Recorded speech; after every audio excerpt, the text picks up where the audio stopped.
Okay, we've been out here the last few days, haven't been filming anything, just been working on putting the front end together, getting it ready for all the new chrome and stuff that's coming for it.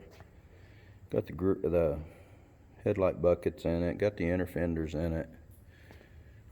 You know, just trying to make a little bit of progress on it. Been working on the wiring a little bit and got it run to the front of the car, which will be all of our headlight stuff. AC will be here on Monday, so we'll get that box put in. We don't want to do anything under the dash till we get everything put in, so we don't have to work around it. So we'll get that put in. Got the new glass for it, all new windshield, side glasses, wings, all that stuff. Got the new trim for it, just, you know, tons of stuff. Problem that we've run into is that our intercooler, because we want to mount this in front here so that we can straight shoot into that, and it won't be out here where it's too awful noticeable. Our wastegate on this side is a 1/2 inch too close because we didn't have the intercooler when we built it. So what I'm going to do, because of how this is set up, I'm going to cut this off right here, cut this off right here, and I'm going to rotate this piece around to get my clearance that I need right here. It's not a big job, it's just a pain in the butt to have to mess it up after we had it done. So that's kind of what I'm working on today. It's supposed to be real rainy, so I'm just hanging out here in the shop, piddling, trying to make a little progress. I'll update you later when I get that done.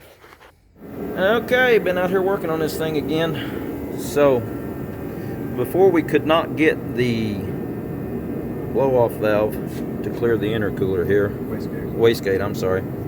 And so in between having to stop and go rescue our brother-in-law because our truck broke down that he was using, we came back and got this all back together and everything clears, so we're happy about it. Okay, today on the Impala we're working on the intercooler, which is right here.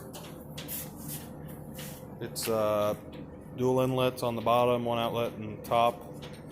And unlike on a lot of cars, we're going to be putting this on the front side of the radiator, which we know isn't as good for, you know, heat displacement and whatnot, but we're trying to make sure it still looks good from the outside the car. So it's going to bolt on to these original tabs on the radiator, and then our intercooler piping is going to be super easy, and we're going to have 2 fans on it. But right now we're getting ready to get the radiator out so we can drill the holes to bolt it in.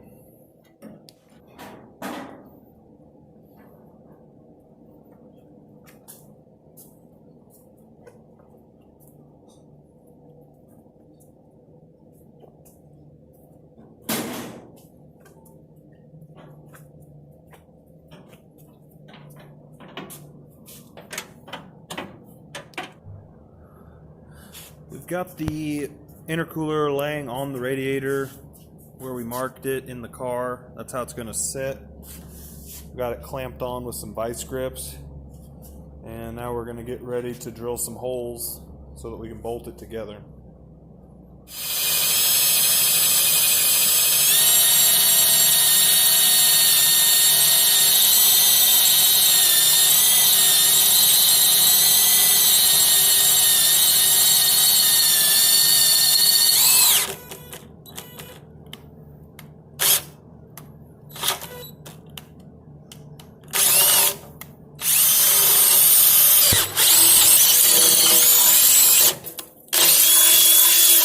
Where the intercooler is going to sit. The next thing we're going to do is get ready to mount the fans.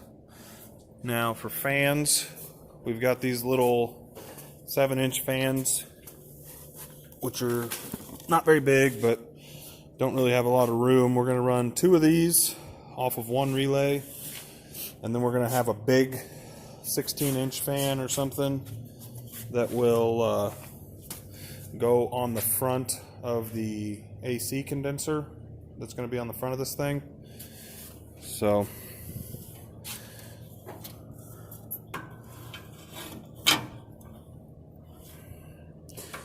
fans are going to go in here like this, right next to each other.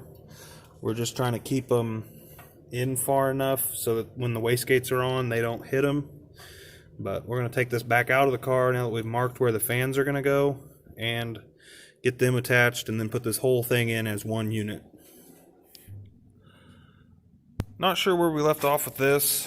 We got our holes drilled and bolted together, got the radiator back in the car. We got one charge pipe on the top, which is where our blow-off valve is going to go. And I got the fans mounted on the intercooler. We forgot to get the boots for the compressor housing, but we got those coming. Those pipes will be real easy. That one's just a little bitty piece, and this one here is going to be real easy also. Getting ready to put the wastegates back on. We moved the fittings around so they don't get to the intercooler because this one was touching. But it's getting real full in this engine bay, so we're one step closer to making boost.